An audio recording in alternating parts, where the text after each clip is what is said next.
വനം പരിസ്ഥിതി മന്ത്രാലയത്തിന്റെ ലൈസൻസ് ലഭിച്ചാൽ മാത്രമേ പാറമടകൾ നടത്താൻ കഴിയൂ എന്ന സുപ്രീംകോടതി നിർദ്ദേശത്തിൽ പ്രതിഷേധിച്ച് സംസ്ഥാനത്തെ പാറമട ഉടമകൾ ഇന്നു മുതൽ സമരം ആരംഭിക്കുന്നു.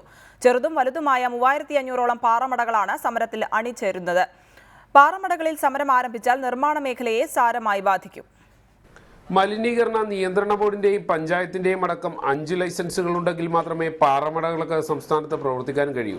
ഇതിനു പുറമെ കേന്ദ്ര വനം പരിസ്ഥിതി മന്ത്രാലയത്തിന്റെ അനുമതി കൂടി ഇനി പാറമടകൾക്ക് വാങ്ങേണ്ടി വരും. സുപ്രീം കോടതിയുടെ ഈ നിർദ്ദേശത്തിനെതിരെയാണ് സംസ്ഥാനത്തെ 3500ഓളം പാറമട ഉടമകൾ സമരം ആരംഭിക്കുന്നത്.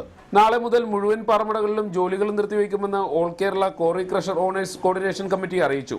നിലവിലുള്ള ലൈസൻസുകൾ വച്ചുകൊണ്ട് തന്നെ ഈ ക്വാറികളെ കർശനമായി നിയന്ത്രിച്ചുകൊണ്ട് തന്നെ ഈ പ്രവർത്തനം മുന്നോട്ട് കൊണ്ടുപോകാൻ അനുവദിക്കണം. അതാണ് ഞങ്ങളുടെ ആവശ്യം. മറ്റൊരു വ്യവസായത്തിലും ഇല്ലാത്ത വിധം pollution control board, mining and geology, explosive, mining manager, ഗ്രാമപഞ്ചായത്തിൻ്റെ ലൈസൻസ് എന്നീ 5 ലൈസൻസുകൾ വെച്ചാണ് ഇപ്പോൾ പ്രവർത്തിച്ചുകൊണ്ടിരിക്കുന്നത്. പാറമടകൾ സമരം ആരംഭിച്ചാൽ നിർമ്മാണ മേഖല പൂർണ്ണമായും സ്തംഭിക്കും. സംസ്ഥാന സർക്കാർ തങ്ങൾക്ക് പ്രവർത്തിക്കുന്നതിന് വേണ്ട സാഹചര്യം ഒരുക്കണമെന്നാണ് കോർഡിനേഷൻ കമ്മിറ്റിയുടെ ആവശ്യം. റിപ്പോർട്ടർ, കൊച്ചി.